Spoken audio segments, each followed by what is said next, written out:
Welcome back to They Reminisce Over You. I'm Christina. And I'm Miguel. Today we are talking about, in my opinion, the greatest rap duo of all time. Who could that be? That would be Outkast. Outkast. Goody Mob and So Outkast is one of the most successful hip-hop groups of all time. They've got 6 Grammy Awards. Rolling Stone ranked them number 7 on the top duos of all time. 25 million records sold, all that good stuff. So I think we should talk about them. I think so too. You ready? Yep. Okay, let's go. All right, so what was your first introduction to Outkast? My first introduction to Outkast was actually the Players Ball video specifically. So I heard them and saw them at the same time.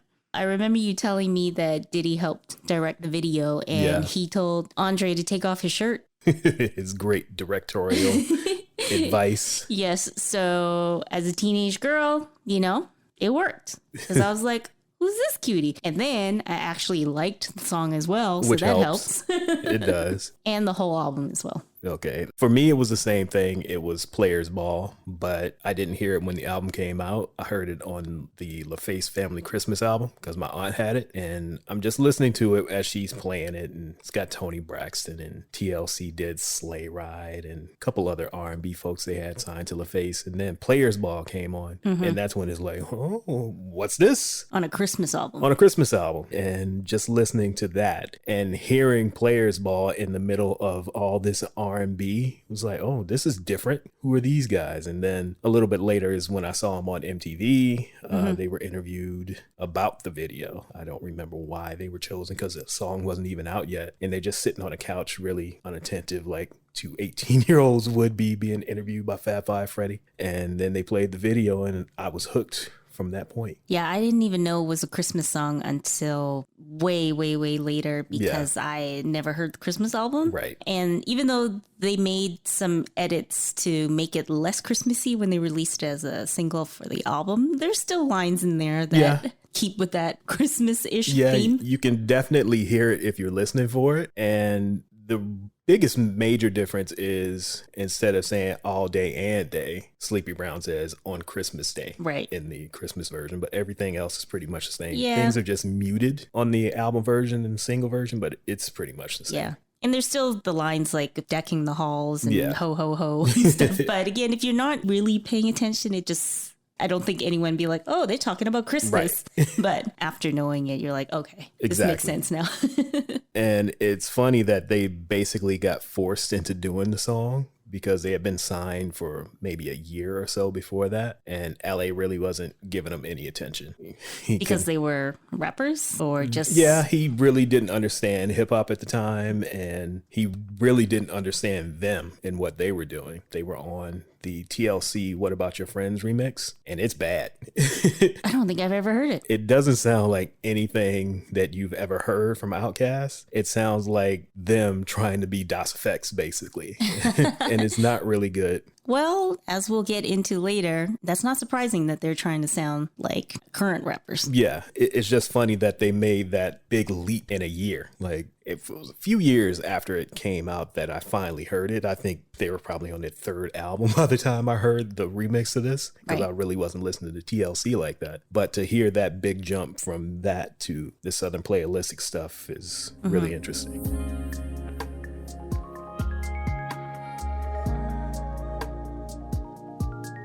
Well, that's a perfect segue into their first debut album. Southernplayalisticadillacmuzik. Released in 1994, which is the second golden age of hip hop. And this album is included in that era. Yeah. And being 2 18-year-olds just rapping their asses off over some dope production by Organized Noise, it got them 4.5 mics in the Source, which is interesting, just knowing what we know happened a few months later. And getting 4.5 mics in the Source at that time was a pretty big deal. It was. Even if it wasn't a full 5, 4.5 is still pretty good. Because 5s were rare anyway, but for them to get a 4.5 mic album first time out was a pretty big deal. For me, the first time hearing it, it was just so different in so many different ways. First of all, just simply hearing their accents. Right.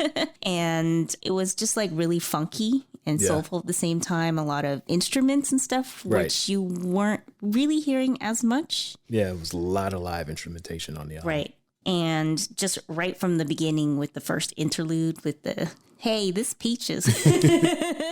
They wanted to make this Atlanta. This is who we are. This is how we talk. This is where we live. You know, the first time I'm hearing about Decatur and Bankhead, I didn't know what those things were. Yeah, none of us really did unless you were living in Georgia or somewhere in the South. Like, I had relatives in the South, and I had no idea of anything in Georgia outside of Atlanta at the time. So I definitely didn't know. But in terms of the album itself, around this time is when we're deep in the middle of G-Funk. So your boy Warren G, the death row sound, it's really the prevalent sound of the time. But G-Funk was laid back, but this was even more laid back than G-Funk. Well, I was thinking that, especially for you growing up in LA and you're already listening to this LA rap, it probably wasn't that much of a huge departure just because it wasn't. Yeah, because LA rap were already using a lot of funk samples and stuff. So this sound was basically that, but then these like really slowed down bass beats. Yeah. Which is definitely made for driving. It sounds bad to say it like this, but it makes you almost want to fall asleep to it because it's so laid back. It's not boring by any means, but it's just really, really laid back. It's like if you want to sit around and do absolutely nothing, this is what you can put on. But then you think about like living in Atlanta, it's hot there in the country. There's lots of like just woodsy greenery. Like you just kind of sit around and just be hot and lazy and stuff. You know what I mean? Like dealing with humidity. Yeah.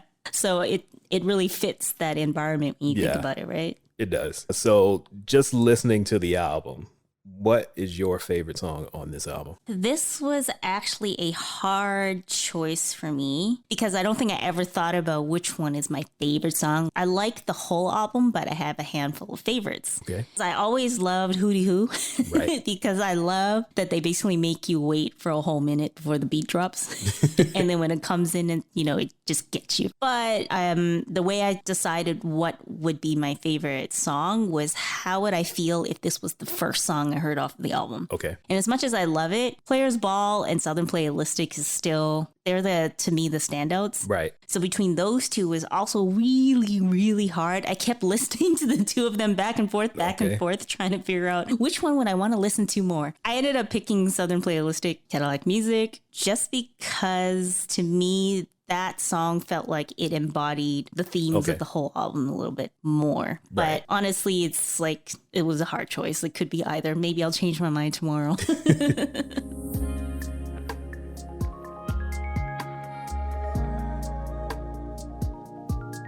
Mine wasn't either of those. It was Ain't No Thing, because around this time you're listening to Southern rappers and very few of them were like lyrically inclined to keep up with these New Yorkers, so to speak. But they're rapping their asses off on this song. And just the beat and how it sounds and how the bass line is, it just really drives the song for me. And I just love it. Like, it's a perfect marriage of that beat and them just rapping their asses off. It's just my favorite on the album.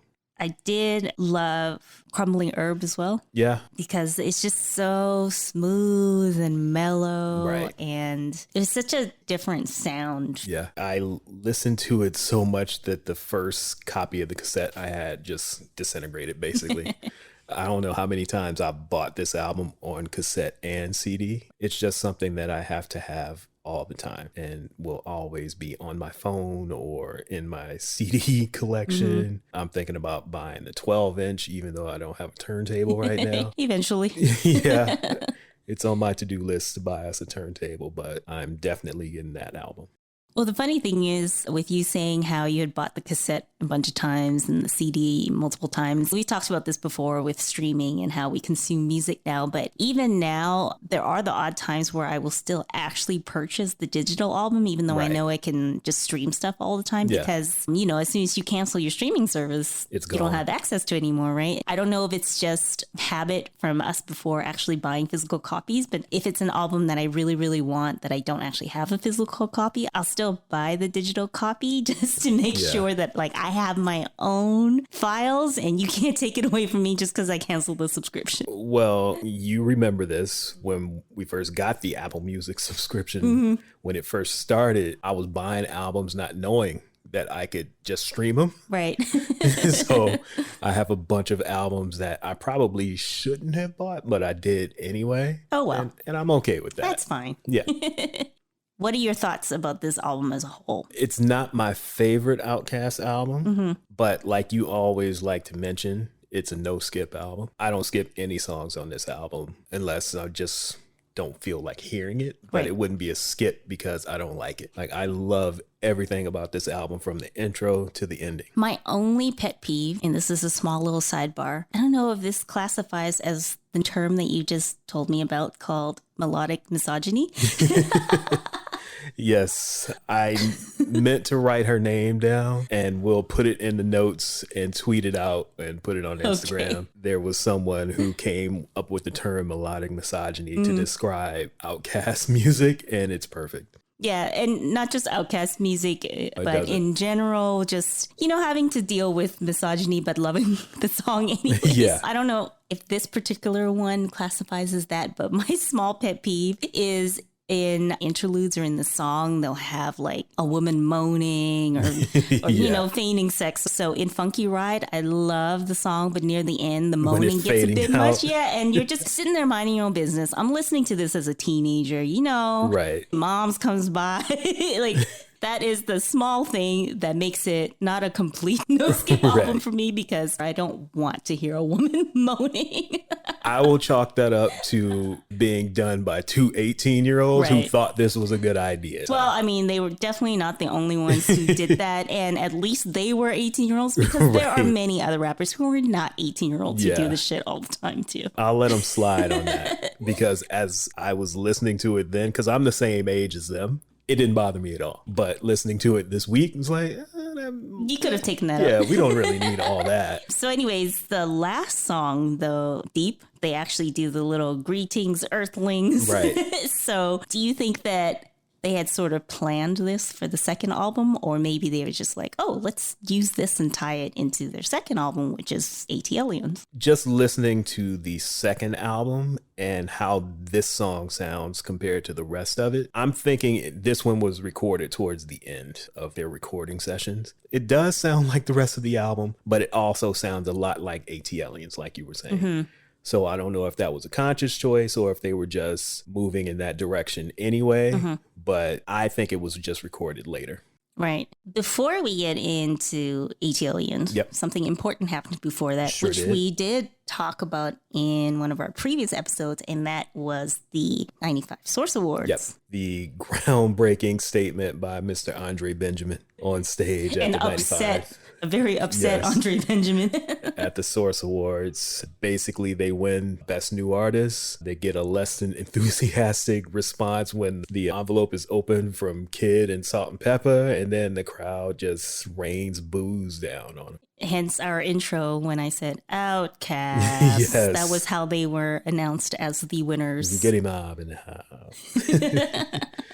It's like, come on, man. Just show a little bit more enthusiasm. Yeah. But it's funny that they get booed by the crowd, yet in the Source magazine, they got 4.5 mics. Right. So critically, the New Yorkers were okay with it. It's just the general public were like, yeah, you're not from New York. We don't care about this shit. And also, even if they did like it, I think the fact that they won over, I can't remember who the nominees are, but I'm sure there were some New York artists in there. Yeah. So I'm sure I don't even remember. I think Illmatic was on it. You know what? I'm going to look it up. I think I have it in my notes still. As much as we talked about it the first time. Okay, it was Bone Thugs. Yep. Ill and Al Scratch. Yes. And Smith and Wesson. Ill, Al Scratch and Smith and Wesson. Yeah, so you have them winning over 2 New York groups. So I'm sure that added to the boos, even if in general it seemed as if, for the most part, people liked them. But Ill and Al Scratch, though. Yeah, I know. Where my homie? I listened to Smith and Wesson, but they were not better than Yeah, they're not Outkast. better than Outkast. Like, I listened to Smith and Wesson too, but if you gave me the top 10 artists of 1994, 1995, Smith and Wesson wouldn't have been in it. Yeah, I mean, even if Bone Thugs won over Outkast, that would still make sense too, because Bone Thugs was also another group that kind of ushered in this new sound and a different style. So between those four, I would choose either Outkast or Bone Thugs. Yeah, South got something to say. That's all I got to say. Is one of the biggest moments in music history, because it essentially was the rallying cry for all of Southern artists to say, hey, he's on TV saying that we can do this, even though there were Southern artists making albums at the time. So you had Ghetto Boys and Scarface and Two Live Crew, even though they were more booty shake music, and a few others as well. There were people from the South making music, but until Andre said that, it's like, no, we all can do this, rather than just these handfuls of people who got lucky and were able to get put on, so to speak. Pretty much any Southern rapper coming up around that time and even after pretty much cite that as their inspiration or the thing that they needed to just push them to actually try to do it. As upset as he was, and you could tell it was just something he just said off the cuff, it became like a really important moment for a lot of Southern rappers. Yeah, he said he hadn't planned to say any of that, but the moment just grabbed him while he was up there. The booze. Exactly. The booze pushed him to do it. With his meanwhile, aggressive clapping as he's on stage. Big Boi's trying to be nice. I know we in New York. Not Andre, though. Nope. He wanted nothing to do with it at all. All right. So actually, when I was just reading some stuff about them and I was looking up their Wikipedia page, their album sales for Southern Playalistic increased after the Source Awards. Hey, as it should, because you have the people who probably hadn't heard of them yet and were like, all right, let me check it out. If the New Yorkers hate them, I want to see what they're about, because I want to like them, just to be antagonistic. So I can see that. Okay, so 2 years after that, we get ATLiens, 1996. This sounds way more polished than the first album. You could tell they've already grown. Right. And I have an analogy after we get to the next album. Kind of like I said that Mary J. Blige's first albums are like the Chicago Bulls' second three-peat. I have another analogy to tie to the first three Outkast albums as well. Is it another basketball analogy? It is not. Okay. It's not a basketball analogy. It's just a life analogy. Okay. I shall wait to hear this. But in terms of ATLiens, it was, like you said, sonically, it sounded a lot like the first album, but like they've added to it. The themes of the album are completely different, though. Lyrically, they're not talking about just hanging out, smoking weed, whatever 18-year-olds were doing at the time in 1994. That's what the first album was. The second album basically is them just saying, okay, let's do some George Clinton P-Funk type stuff and create these characters and whatnot and move forward that way. And that's basically what this album is. You got electronic music influence, gospel, reggae. It's just a lot more mature and more well-rounded than the first album. Definitely. Even though it has this sort of old school funk sound, there's something very futuristic about it. Yeah, and I don't know if because they basically named it like Atlanta Aliens. It definitely has this otherworldly sound. And it was definitely intentional. I'm not sure of how they came up with the concept, if they were just looking at some old Parliament records and was like, you know what, George used to flying around in a spaceship. Maybe we should try something like that. Or if it just came organically where they just decided, okay, we're going to talk about some futuristic type stuff other than trying to stick with 1996, was it, I believe? Let's talk about the year 3000, which is where he came up with the name Andre 3000 from, because he wanted to be that far ahead lyrically from everyone else. So I really don't know what their end goal was, but I'm glad they did it because just hearing the first single, Elevators, it's like, okay, this is not anything like the Southern Playalistic album that I was expecting. Like lyrically, they're talking about everyday shit. You got Andre talking about how people coming up to him in the mall asking how much money he got and all this. I was like, man, I'm broke just like you. We ain't making no money and stuff like that. You live check to check. I live beat to beat. Yeah. If you don't move your feet, then I don't eat. So we like neck and neck.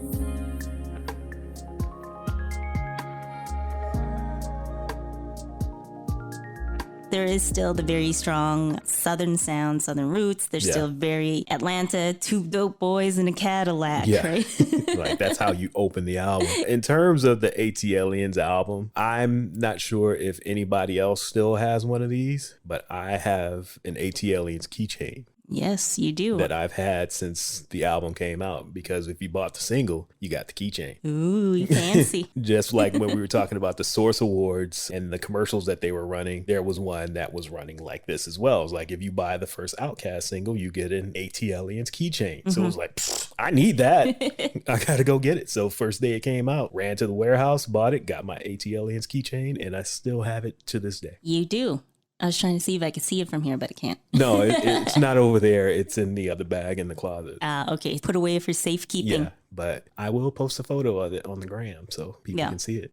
There is a song on here that fits with the melodic misogyny expression. Yes, there is. Which is the reason why you told me this term, is because I started to talk to you about it and you said, nope.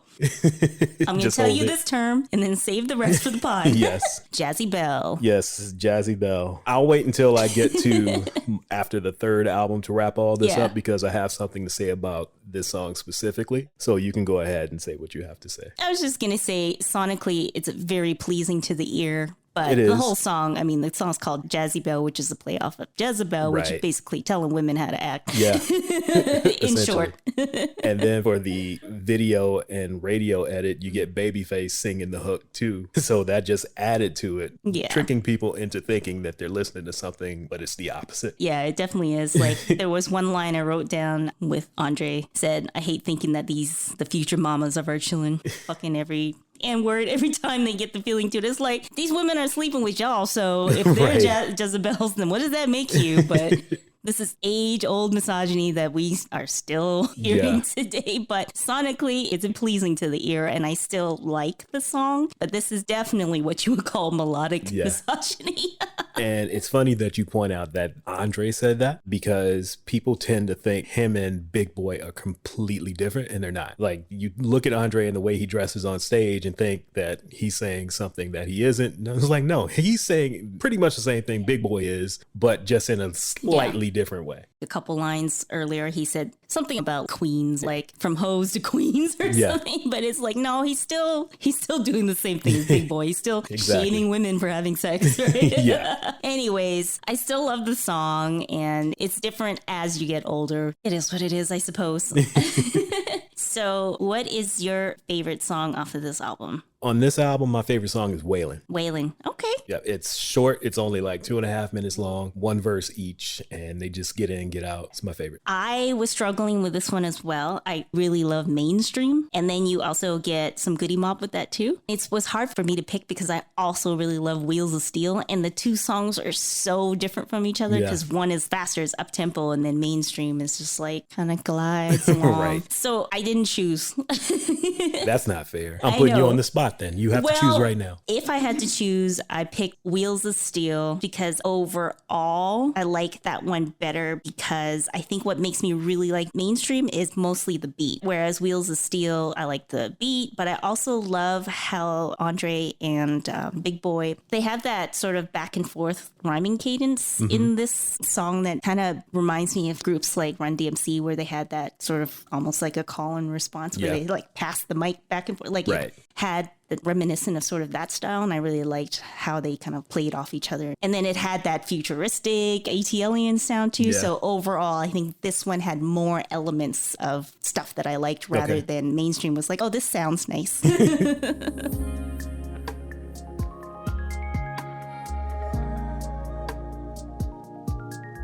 So we mentioned what we liked about this album, so let's move on to the third album, Aquemini. Basically, Aquemini was a response to people's response to them doing ATLiens. Like, they have a couple skits where they mention it, and a couple lyrics in a few songs where they mention how people are criticizing them for the way they're dressing, the content isn't what they saw or heard on the first album. What the hell is wrong with these dudes? I think one of the guys on the Pimp Trick Gangsta Click skit when he's like, first they was some pimps and now they some aliens and genies. I don't mess with them dudes, man.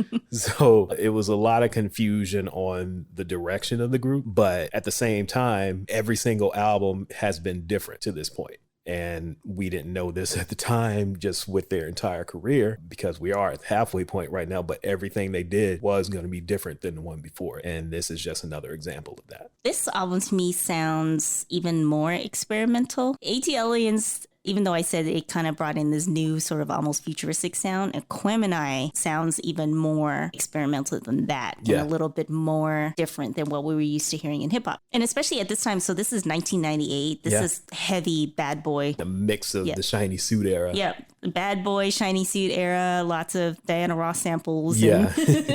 It's basically the bling bling era. Yes. Is what it is. Mm-hmm. Bottles being popped, diamonds everywhere. This is what we're in the middle of. But here's my analogy that I was going to tell you about. So the first 3 albums, to me, read like this. Again, because we are the same age. I was going through these same stages as they are. The Southern Playalistic album is like the summer after high school graduation. Right. They were about 18 when it was released. So they were probably like 16, 17 when they started. Yeah, working so on it. This is the summer after high school, before you go away to college. You're not doing much. You're laying around, hanging out with your friends, smoking weed, which is why the album sounds the way it does. You move forward 2 years and you're listening to ATLiens. These are the kids who have gone off to college. They've been in school for 2 years. Their minds are a little more open. Their minds are a little bit more open, so they learn some stuff.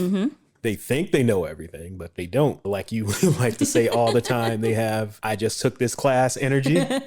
So that's what ATLiens is. 2 years after that, which would be a full collegiate cycle, if you're going for 4 years. This is them about to graduate, move out into the world as adults. So you do have, like you mentioned on the last album, some of their Hotep leanings on Jazzy Belle and a couple other songs. My Queen. Yeah, so again, that sounds like somebody who's been on campus for 2 years and hearing a lot of influences and then going home. They've just figured out how to have discourse on feminism, right? Exactly. So they go home and try and school their friends on what they've learned. And Aquemini is all of that coming together. They're not as silly as they were second year, but they're still not the adults that they're going to grow into. But it's kind of shaping. You can see where they're headed with this album. And I kind of look at it as their graduation, so to speak. Makes sense. And it also makes sense in terms of just literally how old they were. Yeah.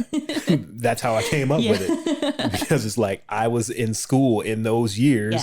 That they were developing these ideas. I wasn't developing these Hotep leaning ideas, but I can relate to some of that. Like you learning things about the world in general that you weren't getting in high school. And also at this point, their first 2 albums were critically acclaimed. The way I looked at it was very similar to our Mary J. Blige discussion, where to me, it followed the same path as hers, where What's the 411 was like, here's who I am. It's a great album, but it's lacking a little polish. It's a little raw. And then you get to the second album, which for Mary was My Life and for Outkast is ATLiens. Now you're polished. You're a little more sure of yourself. And to me, ATLiens is Mary's My Life. Like, it's my favorite Outkast album. And for pretty much the same reasons. You still have what you loved about Outkast, but a little bit more polished. Whereas for Aquemini, I liked the album, but overall, I didn't like it as much as ATLiens. I don't know if maybe just the sound being a little bit more experimental just kind of started to go into that not for me category.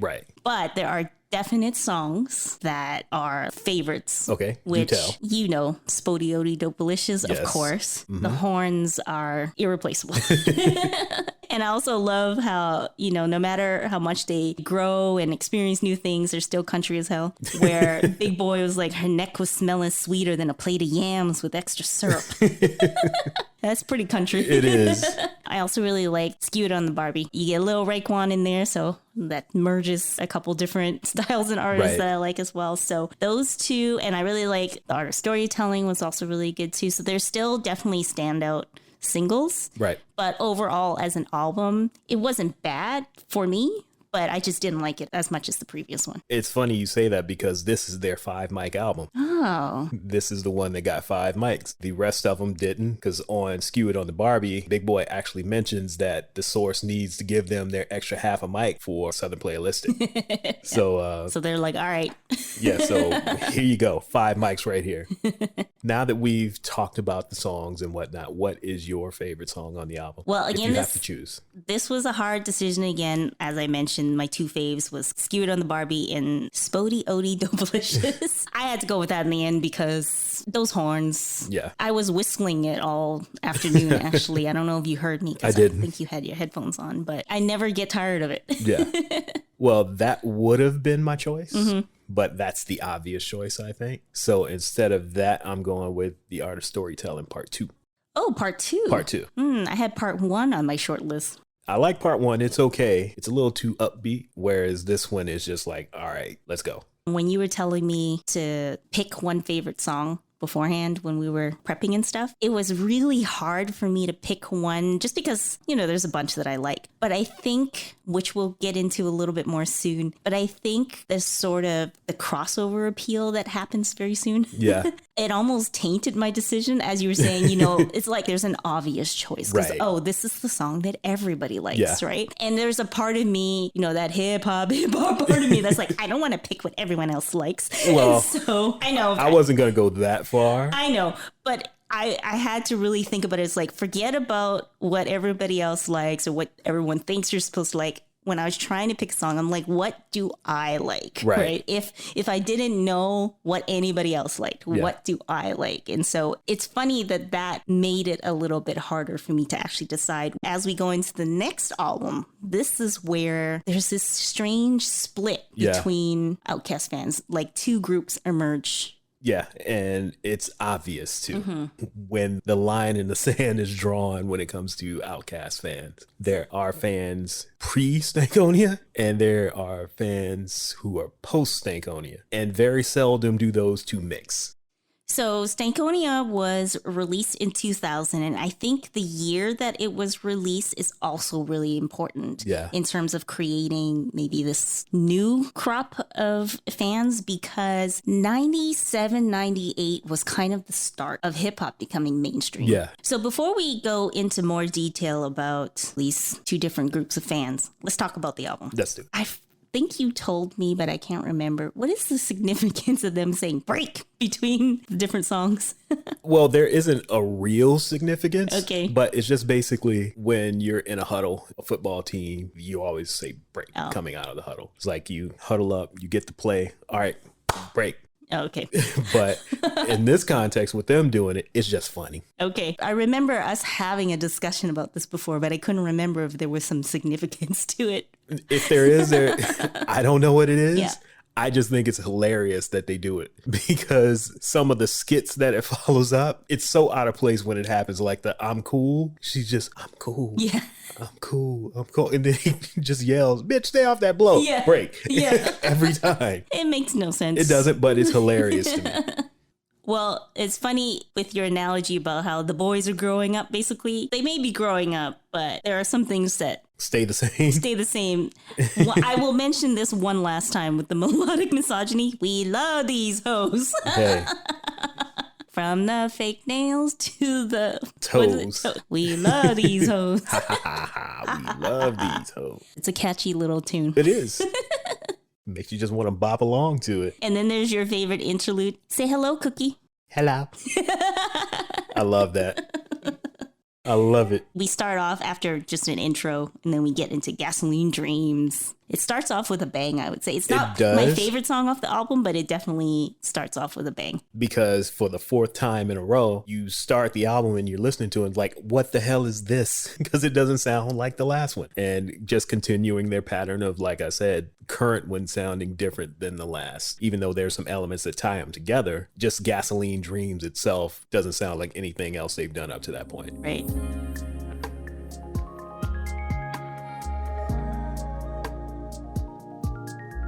Another thing that I really like about revisiting these albums is I'm also reminded of new artists that I was exposed to listening to them. Okay. Like Killer Mike is in one song and Goody Mob on the previous albums. So, they're bringing other people on. So it's nice to be able to like discover new artists through your favorite artists. Right. And I think that kind of goes to what we were saying before, where they were sort of helping the South expand their reach. And it wasn't only them in terms of them pushing the sound and the style. It was pretty much everybody in the Dungeon family, like Goody Mob, Killer Mike, all of them. Joy.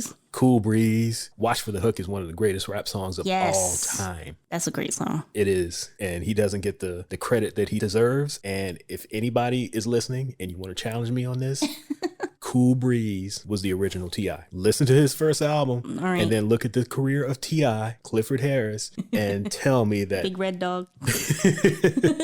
and tell me that it wasn't formed around the Cool Breeze album. All right, I will listen to his first album and get back to you. All right, do that. So even though they changed their style and they keep experimenting with new sounds, there still is always a very Outkast sound, right? And even though this album sort of started their mainstream success, it's not like they changed. Like, it's weird how mainstream audience just latch onto an artist. Right. Because there's really no rhyme or reason why they chose an artist or an album or a song. Some songs you can totally tell they're trying to cater to a larger audience. But with Outkast, like as an old Outkast fan, I don't really understand what was it about this album that made them mainstream. It's not like Pitbull, right? Where, Mr. 305 and Mr. Worldwide are two totally different artists, right? Whereas Outkast, despite growing in their sound, they're always Outkast, though. Well, I guess because you were here in Canada, and I don't know if they were showing TRL here in Canada. But this album came out a couple months before TRL premiered. So just that in itself, if you had a halfway decent song and a good video, in this time, you could blow up. Like, because this was still a time when music channels were still showing music videos. So you had TRL and the shows on BET. Basically everything that Viacom was owning at the time was basically just churning out these videos over and over again. And with this album, the biggest one was Miss Jackson. Like, that caught on for whatever reason. I think it's because of the hook. It's catchy. You can sing along to it. Yeah. The song has elements of the Wedding March, so it's a familiar song. Right. So all those things just kind of tied into them blowing up at this point. Actually, I was in San Jose at this time. I lived there for a year. And so I don't remember, I'm sure they were showing it on Much Music. Right. So I'm sure it was big in Canada too. And also, like I said, the time, it was 2000. This was when hip hop in general was just becoming mainstream. But my niece was, I think she was maybe 7 years old at the time. She heard me listening to the song and she asked me, is he talking about Janet Jackson? See, everybody has something they can relate to. Yeah.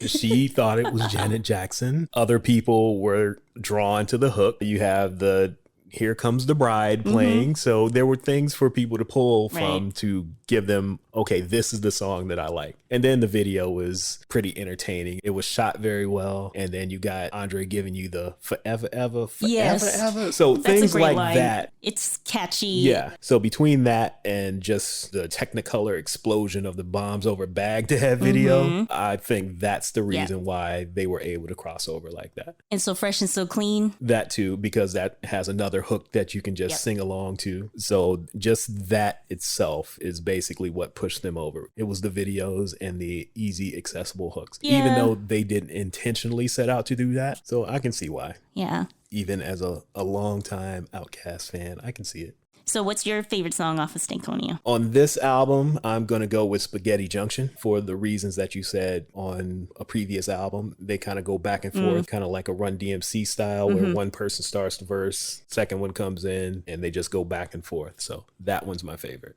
All right. Without letting the TRL crowd cloud my judgment, you know what? So Fresh, So Clean. Yeah. I love it. Yeah, that's my second favorite. And I just like the back and forth on Spaghetti Junction. Yeah. That's all. Although, runner-up, I love Bombs Over Baghdad for running. Okay. Because it's the exact cadence that I have when I'm not a very good runner. So that's like fast for me. Plus I have short legs. So I take like 3 strides per year one or something. So let's say I was running for 20 minutes. I would put Bombs Over Baghdad at the 15-minute mark because I would start to get tired. And as soon as it came on, I knew it was time to go. That last push. 2 stories about Bombs Over Baghdad. 2 quick stories. The first is the first time I ever heard Bombs Over Baghdad was in Kushadasi, Turkey. I get into a taxi and this taxi driver, obviously, whenever there's a black person around in Turkey, they decide to call them Jiggy Jiggy. Because I was the Jiggy Jiggy man everywhere I went. It must have been Getting Jiggy, was it? Yeah. It was out at the time? It had been out, so any black person they saw was a Jiggy Jiggy man. That's terrible. I just gave up on fighting it. It was like, you know what? I'm just going to take it. Anyway, as soon as I get in the cab, first thing he wants to do is play this new Outkast song that he has. You heard this? He's like, no, what is this? He's like, Outkast, and he puts it in. I'm like, oh shit, what is this? All right. So me and this cab driver just bopping down the street listening to Bombs Over Baghdad. In Turkey. Actually, I'm going to keep the second story until we get to the end because we're going to talk about their last tour.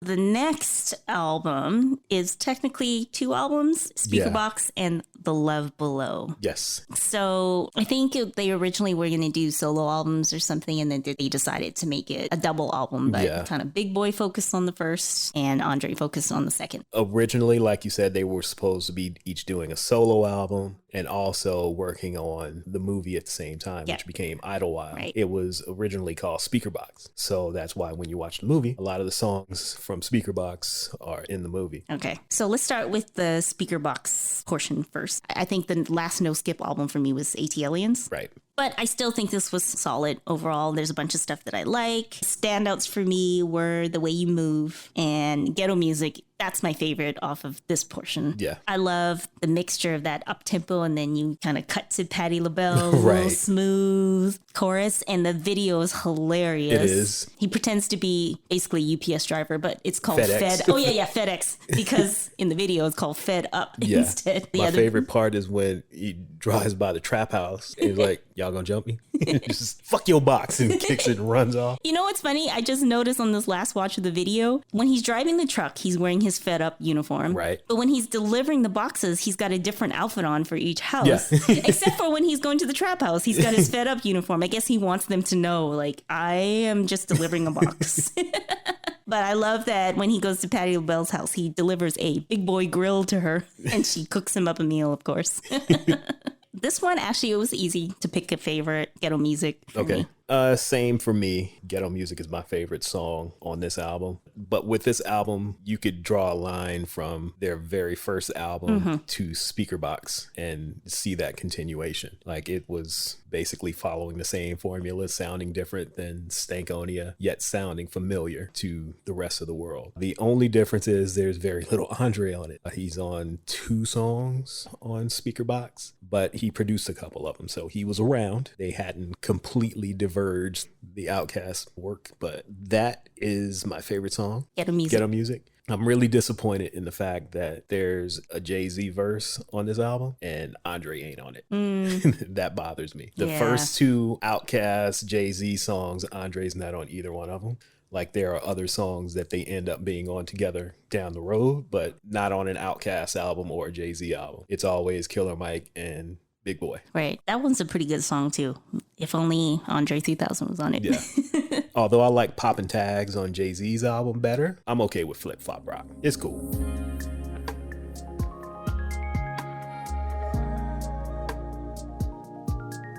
So now we move on to the second disc, Andre 3000's turn, The Love Below. Yep. I think it's hilarious how it starts off because I couldn't help but think of a lounge lizard. I could just see, like, you know, a piano. They're in a jazz club. People are snapping their fingers. It's like that SNL skit we saw a couple weeks ago. Right. A baby, a body. You know, that kind of cadence. If the previous albums made you say, what is this? Hearing the intro and the first song is really like, what is this? Yeah, like, what's going on here? This lounge lizard, like, is Liza Minnelli gonna pop up? Right. I think it's funny that people were thinking Andre was weird 3 albums before this.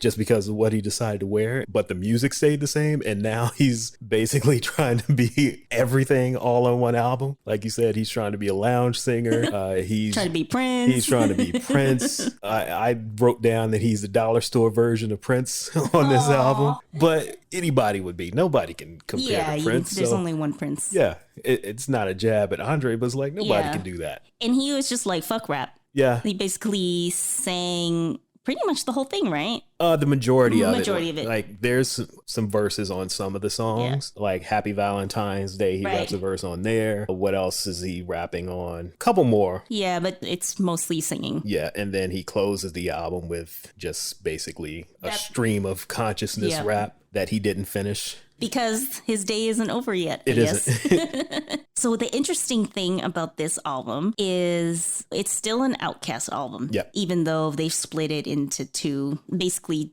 made two solo albums into one. So the two big songs off of this was The Way You Move and, of course, Hey Ya, Goddammit, as Andre likes to say. When I was watching the videos on YouTube, the comments for The Way You Move was, oh, I love this Outkast song. This is my favorite Outkast song. Outkast. But when I was looking at the comments for Hey Ya, it was Andre 3000's the best. Andre 3000. Yeah. 3 stacks.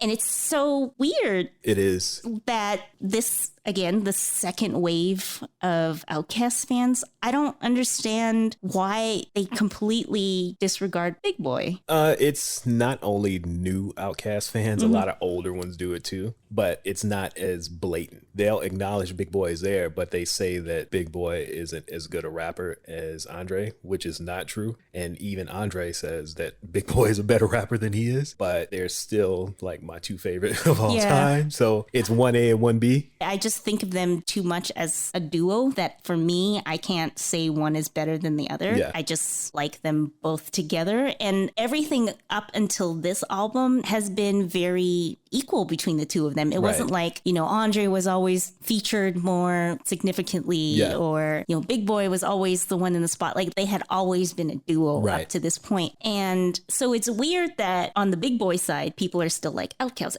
Yeah. But on the Andre side, I don't know if maybe because the sound was such a different departure that I would think so. You just like the Love Below sounds more like a solo album. Yeah, because the only song that he's on is Roses. So for the most part, he's disappeared from the Love Below side of the album. And then Andre goes even a little bit further into sort of, I guess, mainstream sensibilities, which I don't think was his intention. I think he was just experimenting. But this more of singing Prince vibe, I think, makes it a little easier for non-rap fans or people who don't really listen to hip hop that heavy to really like him. And then he has this song with Norah Jones. Right. So I can see why, in a way, more mainstream audience would gravitate towards him. But the fact that he's still attached to Big Boi just makes it weird that like Outkast all of a sudden becomes Andre 3000. Yeah. Well, it's because of how big Hey Ya blew up, basically. Yeah. So my favorite song, even though, as you said,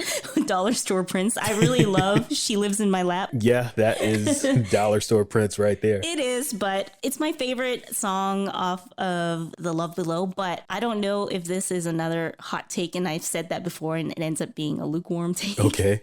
But to me, this is Andre's worst output. This is what I like the least from Andre 3000. That's not a hot take, I don't think. I think that's pretty much the consensus. Yeah. Is like, this is the worst stuff that he's done, but it's not bad. No, it's not bad, but I'm just like, nah.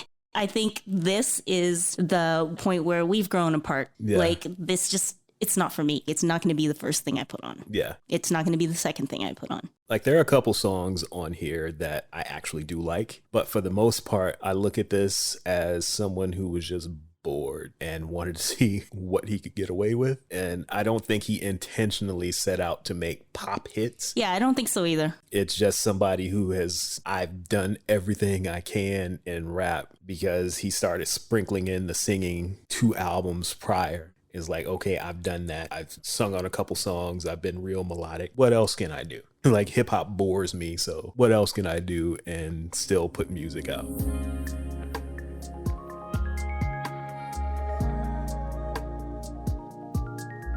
Yeah. Well, I wanted to mention how Hey Ya and The Way You Move charted on the Hot 100, which is like, your general list on Billboard, and the R&B and hip hop. Just to solidify what we've been talking about with the two sets of audiences. So Hey Ya on the Hot 100, it peaked at number 1 and it was on the charts for 32 weeks. But on the Hot R&B hip hop songs, it peaked at only number 9. Yeah. And it was on the charts for 21 weeks. And The Way You Move, number 1 on the Hot 100 for 39 weeks. 1 week. It was number 2 behind Hey Ya for 8 weeks. Mm-hmm. And then it finally knocked Hey Ya to number 2. Okay. And then that went to number 1 because it was the 6th time that an artist had knocked themselves out of the number 1 spot. So that I do remember. And then on the R&B hip hop, it peaked at number 2. So that one wasn't too much different. But I'm also not surprised that The Way You Moved, the way it charted on the Hot 100 versus the R&B hip hop wasn't too much different because that one still has sort of a more classic hip hop Outkast sound, whereas Hey Ya it doesn't. Does not really. And I don't know if my view of Hey Ya is tainted because Andre 3000 has such obvious disdain for it. Hey Ya, goddammit. And he's performing it with his back to the audience and stuff. So it wasn't even in my short list when I was trying to decide what song was my favorite. And it's not that I hate the song. I do like it, but I hear it, I'm like, eh. I've never liked it. From day one, I've never liked that song. But you know what's interesting is in 2001, they were nominated for Album of the Year for Stankonia. Yep. But they didn't win. They did win Best Rap Album. Yes. But as we were saying, that album was kind of like the start of their mainstream success. And then in 2003, they are the only rap artists to ever win Album of the Year. And that was Speakerboxxx, The Love Below. And of course, it was mostly Hey Ya that kind of pushed to that. And even till now, so this was 2003, there has been no other rap artists to win Album of the Year. Technically, a rapper has won Album of the Year before because Lauryn Hill won for The Miseducation of Lauryn Hill in 1998, but it was classified as an R&B album. Lost Ones, I think she won some kind of like rap category just for that song, but the album itself was classified as R&B. So technically, we had a rapper win Album of the Year before. And there were other rappers that were nominated. Eminem for the Marshall Mathers, Kanye's Late Registration and Graduation. Kendrick Lamar was nominated for all of his albums. Drake's Views and Scorpion as well, but no other rap group or artist has ever won, yet Taylor Swift has won 3 times. No comment. Yeah, so it's interesting that no matter how popular hip hop gets, the only time a rap hip hop artist wins just the general Album of the Year category is basically for a song that isn't as traditionally hip hop. Yeah, and it's basically not what they're known for at all. It isn't. like if you never heard of Outkast before, that would not be even in the top 10 songs that I would recommend you listen to, right? So I don't know. It's just interesting how this works sometimes. Because Grammy voters are just old. They're old, and they're stuck in their ways. Hey Ya was everywhere. So obviously it has to be the greatest album of the year, right? That's their logic and thinking, because you have some Grammy voters that don't even listen to a lot of the albums. That goes for most award shows. Right, like the Oscars. Golden Globes, all that stuff. You really don't look or consume everything. You find what you like and, oh, I've heard of this. It's good. I'm voting for that. So what is your favorite song off of the Love Below? I think it's an easy answer, and you can probably figure out what I'm going to say. I'll let you guess. What do you think my favorite song is on this album? Let me look at the songs again. You go through the list, and it should be an obvious answer, just based on the conversation that we've had about the album up to this point. Is it obvious? I think so. Happy Valentine's Day? No. Although that would be number 2 for the exact same reason my first choice is, because he's actually rapping on this song, A Day in the Life of Benjamin Andre. Oh, yeah. Yes. That's the one. You know what? I didn't write it on my list. That is the one. So obvious. Yeah, that is obvious. Yes. Yep, for you. So moving on to the next album, we're going to talk about Idlewild, which is not quite a soundtrack and it's not quite an Outkast album either. It's in a weird space for me because it was supposed to be a lot of the songs on the soundtrack, but half of them aren't even in the movie. And the other half of the songs that are in the movie are from Speakerboxxx and Love Below. So it fits into this weird space, almost like the world doesn't even acknowledge that it's an Outkast album. So what are your thoughts on Idlewild? I think I might be that person you were just talking about because since we had just watched the movie, I didn't listen to the album. I was like, oh, we just watched the movie. If I miss a couple songs, no big deal, right? Yeah. But then when I was re-listening to Speakerboxxx, I was like, oh, half of the songs are on this album. Yeah. So I didn't listen to it because, as I was saying, we had already watched the movie. So I figured, why listen to the same songs again?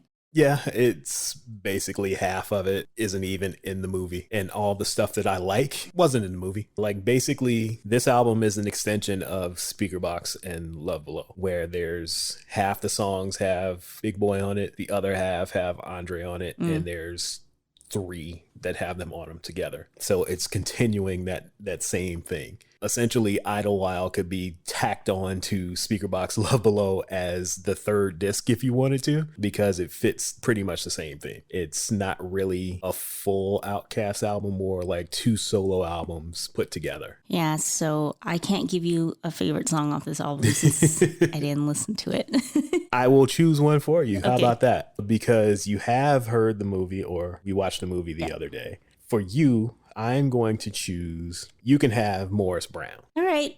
The one that we watched the video yesterday. I will give that up as my selection. I'll accept. To give to you as your selection for the best song on Idlewild, or your favorite song on Idlewild. And I will take my runner-up choice, which is Mighty O. Okay. So I'm going to take that as my choice as my favorite song on Idlewild, because I was going back and forth between the two, and this one actually has both of them on it. So I'm going to go with Mighty O as my favorite on this album. I will say, even though I didn't listen to the album, I really enjoyed our rewatch of the movie. I actually enjoyed it more than I remember I enjoyed it. Yeah, it's more entertaining to watch now, and I thought it was really bad the first time I watched it, but this time I was like, you know what, it's not that bad. I've seen worse. I don't really remember exactly what I thought about it the first time, but it wasn't that memorable. Right. When we rewatched it, I was like, I really like this. Yeah, the ending was kind of shaky, but the rest of the movie was pretty entertaining. Yeah. I enjoyed it. And of course, a lot of our other faves were in the movie as well. Yeah, Ving Rhames and Paula J. Parker's in it, Faison Love, and of course Terrence Howard. Amen. And before it even came on, you were trying to remember if he said it in the movie, and then halfway through he finally did. You know, it's in his contract that he's got a conch and he's gonna say Maine at some point. You know what's funny about him always saying Maine is when we were doing the Lorenz Tate episode, I had in my notes, I can't remember now which movie. Oh, in Dead Presidents. Yeah. I couldn't remember his name off the top of my head, and I wrote down Maine. I was like, I'll figure out his name later, but in my notes, that's what his name is. That's funny. Maine. Yeah, so I would definitely recommend watching the movie if you haven't, or you haven't in a while, because it was a fun watch. Yeah, it was pretty entertaining.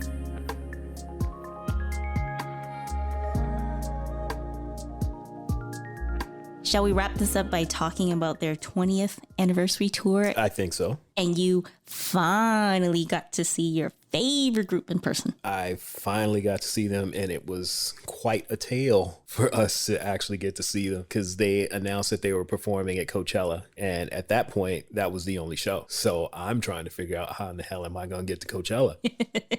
Notice he said I'm, not we. I was unconcerned with who else was going. I was gonna be there, and tickets being hard to get as they were, couldn't get Coachella tickets, so I wasn't gonna fly home to California, so I missed out. After that was announced, then it's like, okay, they're doing 20 cities throughout this summer to commemorate the 20-year anniversary. It's like, all right, I'm going to get to see Outkast in one of these cities. Lo and behold, they're coming to Toronto. Woohoo. For OVO Fest. It's like, all right, I'm going to see Outkast at OVO Fest. So trying to get tickets, it's a headache. Anybody who's out there trying to buy concert tickets, you know how much of a headache it is. You got to fight against these bots and every other human being trying to get these tickets. We had like all of our devices open. And so many. And being the huge Outkast fan that I am, I was not trying to sit up in the grassy area. I'm trying to be as close to the stage as possible. I don't even remember where the tickets were that we ended up getting because I ended up buying tickets in the grassy area and I was going to sell those to upgrade to get the other tickets. Just know that I had about 6 to 8 tickets to OVO Fest that I didn't even want to go to, by the way, but I needed to see Outkast. So I've got all these tickets and then we find out, oh, they're going to be performing in Atlanta. Their hometown. Which is where we want to see them.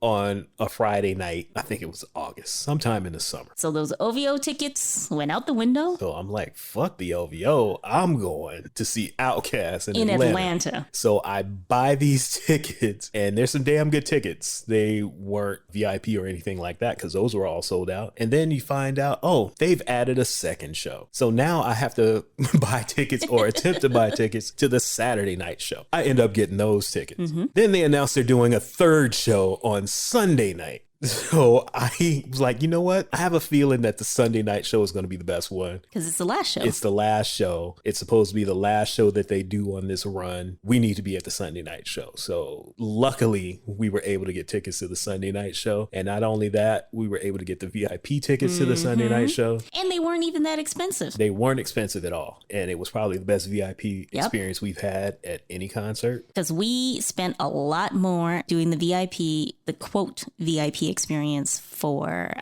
Made in America. Made in America. And it was terrible. Terrible. Horrible experience. It was so bad that we got money back for it. Yes. Whereas the Outkast at Last, which was the Atlanta run, we were fed. Yeah, there was food. It was catered. Juice and drinks everywhere. There was drinks. There were lounge chairs. We could actually go to the bathroom when we actually needed to, rather than stand there and hold our pee for 5 hours because we don't want to lose our spot in an alleged VIP area. Unlike it Made in America, where we were supposed to have a dedicated VIP host who was like, oh, it's over there, and just pointed into a crowd of thousands of people. Yeah. Like, thanks. Like, we do not see an entrance. We just see bodies. It's over there. You'll find it. But back to Outkast at Last, we somehow got lucky. Ended up with like 8 tickets to that as well that now I have to sell. Which wasn't that hard. It wasn't. I was able to get rid of them, but I got to see them after 20 years finally. And it was such a great show because we're watching it in Atlanta. It was a festival that was basically just Outkast and friends. So we didn't have to sit through a bunch of artists and didn't have to see Imagine Dragons. Yeah, like the problem with these big festivals like Coachella Pearl Jam or whatever. And Made in America's, my taste is not varied enough. So seeing them in their hometown was amazing. So we saw pretty much all the Dungeon family members. If you did a song, at least one song in Atlanta, and you were from Atlanta between 1985 and 2000, you performed on that Sunday, with the exception of like Jermaine Dupri and Ludacris. Everybody else was there, from big names to little names. They dragged out, what was his name? MC Shy D. I haven't heard that name since like I was 11. They had everybody on this lineup. I don't remember. They called it the Southern Roundup, and there was like 20 different people. There's actually a link on YouTube that has the full concert from that day. I will put a link to it in our socials and all that stuff. But it was a great show. It started raining during the last song, and that's the only show that they perform gangsta shit because it's got everybody on it. Because they usually were closing the show with The Whole World, right? But that night they did The Whole World, then brought the Dungeon family up. So we got to see them perform gangsta shit in the rain. It was definitely the best concert we've been to. Yeah, hands down. Because in terms of just being able to actually see people we want to see. Yeah. And having a very comfortable experience. Right. I am 5 feet tall, so me going to concerts is terrible. That's why we always have to get VIP, because she can't see otherwise. I can't see shit. And especially people, they also like to smoke a little something. And when you're down where I am, mushed between people's shoulders, smoking, and that's the only air I can get, it's not a pleasant experience. Yeah, but that show is by far the best I've been to. And Bomani Jones, who's a sports writer and personality, was at all 3 nights. And when we were leaving, I asked him which one was the best one. He said that show. So we got to see the best one of that run. Well, on that note, do you have any last words? I don't. The Only thing I can really think of is I'm going to give you a recommendation. I've already mentioned it. We'll post a link to the At Last concert in Atlanta from 2014. If you're an Outkast fan, Dungeon Family fan, watch this. I have a recommendation as well. Okay. This is more Outkast related, but I really recommend watching the Art of Organized Noise documentary. That was going to be my suggestion, but I changed it to this. Okay. And I say that because they were such a huge part of forming the Outkast sound and just Outkast becoming Outkast. It's a really interesting look into sort of all the behind the scenes stuff, how everything happened, how everything came together and stuff. A lot of times you know the artist, but you don't always know like the names behind the artist, right? And so Organized Noise was such a big part of this Southern Atlanta sound and Outkast. And so I would highly, highly recommend watching that. I think we watched it on Netflix. Yeah, it's on Netflix. Not for us in Canada anymore. They seem to have taken it off because I wanted to watch it again, but I didn't even notice. Find it wherever you live. Yeah. Okay, so we're going to close it out here. We thank you again for listening to us ramble for an hour and a half or so, or an hour, or however much we edit this down to. Again, follow us on social media, Instagram, Twitter, at Troy Podcast. You can check us out at our website, troypodcast.com. We often post things that we talk about and stuff that we reference. So I would highly recommend following the socials just to get a little extra information. Yeah. And as I said in the last episode, I have plans for the website. It's coming. It ain't ready yet, but it's coming. But you can see what's there now. Also, we have playlists that we put up on Spotify for every episode. All you have to do is search at Troy Podcast or the title of this particular episode, and it'll pop up. Check those out as well. Is there anything else that I'm missing? Tell a friend to tell a friend to tell a friend. To tell a friend. Oh, yeah. Rate and subscribe. If you want to get these pods in your ear hole at a timely fashion, go ahead and hit that subscribe button, and you don't have to worry about searching for us. It'll come to you. That's all I got. See you guys in 2 more weeks. Yep. Until next time. Bye.